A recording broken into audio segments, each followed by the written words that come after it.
আপনি দেখে তো মনে হচ্ছে আপনি বিবাহিত লয়, চ্যাংড়া মানুষ। আপনি কি জানেন এই কোম্পানির চাকরি যারা করে তারা সগলি বিবাহিত, অবিবাহিত খামার লেই না। কৃষক জানেন বিবাহিত লিলিয়ার সুবিধা কি, এরা বাড়ির যাওয়ার চায় না, বুঝছেন? বইয়ের খেস খেসা নিতে বাড়ির যাওয়ার চায় না, অফিসতি থাকে যতই গেলাই না কে। স্যার আমি বিয়ে করছি, প্রয়োজনে স্যার অফিসে থাকবো, বাড়ির যাবো না, তো আমার চাকরি দরকার স্যার। আমারও একই অবস্থা স্যার, আমার না ইন্টারভিউ নেন, আমি আপনি এটি চাকরি করতে চাচ্ছি। ঠিক আছে আপনি বউ লেটা রচনা করেন, যদি সুন্দর করে কভার পারেন তাহলে আপনি চাকরি কনফার্ম। স্যার কবার পাবো না মানে? আমার নিজের অভিজ্ঞতা আপনি করছি শোনেন। বউ হচ্ছে একটা গৃহপালিত প্রাণী, এরা গিন্নি নামে পরিচিত। অনেকে গৃহিণী কয়, অনেকে বাড়িয়ালি কয়, এক একজন এক একটা কয়। এরা সাধারণত মানুষের লাগানতেই দেখতে, দুটা হাত আছে, দুটা পাও আছে, লাক আছে, দুটা কান আছে, সবই আছে।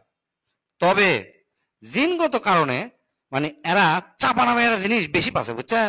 চাপাটা হচ্ছে কি, এই বউগুলা পাশের বাড়ির ভাবি কিংবা ধরেন সোল আছে, সোলকলে স্কুলত গেছে, স্কুলত যাতে বসে থাকা লাগে, দেখবেন যে অন্যান্য ভাবিরা আছে, একের সাথে যে চাপাটা মারে মনে করেন জীবনেও কোনো ছেলের দ্বারা সম্ভব নয়। একক যদি হিন্দি সিরিয়াল দেখবার বসবার দেন, তখন যদি কন চলো কেএফসি থেকে তোমাকে মুরগি খিলাই, এরা উঠবেই না।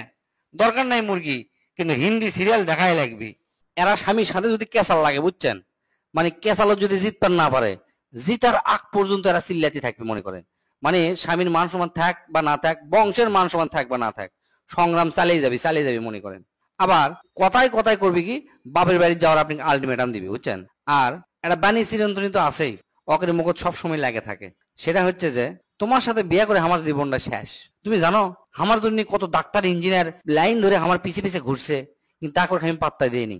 কলেজে কত প্রেমপত্র পাইছি, মানে আমি নায়িকা আসলো নায়িকা, টাইম দেয়নি কাকু। শেষে এসে তোমার মতো রাম ছাগল আমাকে বিয়ে করা লাগলো। এই ডায়লগ মনে করেন আমার মনে হয় এই পৃথিবী, আচ্ছা পৃথিবী বাদ দিন, বাংলাদেশের 90টা বেড়া চলক এটা শোনা লাগে। আর মিচ্ছানাতি চোখ দিয়ে যে এত পানি বাড়ায়, মানে ক্যাঙ্কা করে যে এনাতেই কান্দা পারে আমরা তো নিজেও জানি না। আর নারী নির্যাতনের কেস তো আছেই, মানে আমাদের পুরো একটা কপাল, পুরুষ নির্যাতনের কোনো কেস নাই। অথচ এই দেশত জরিপ করে দেখা যাবে যে 100 জনের মধ্যে 70 জন পুরুষ পুরুষ নির্যাতিত হচ্ছে, বইয়েরা নির্যাতিত হচ্ছে না। অথচ সেই জিনিস বাংলাদেশত নাই। এটা কি কারো চোখত পড়ছে না? আর তুলনার কথা যদি একবার শোনেন, মানে প্রতিদিন আপনি তুলনার কথা শোনা লাগবে। মনে করেন আপনার বাড়ি 5 তালা, সব কিছু আছে, তারপরেও বউ কানে কাছে ঘ্যান ঘ্যান করে কি করবে জানেন?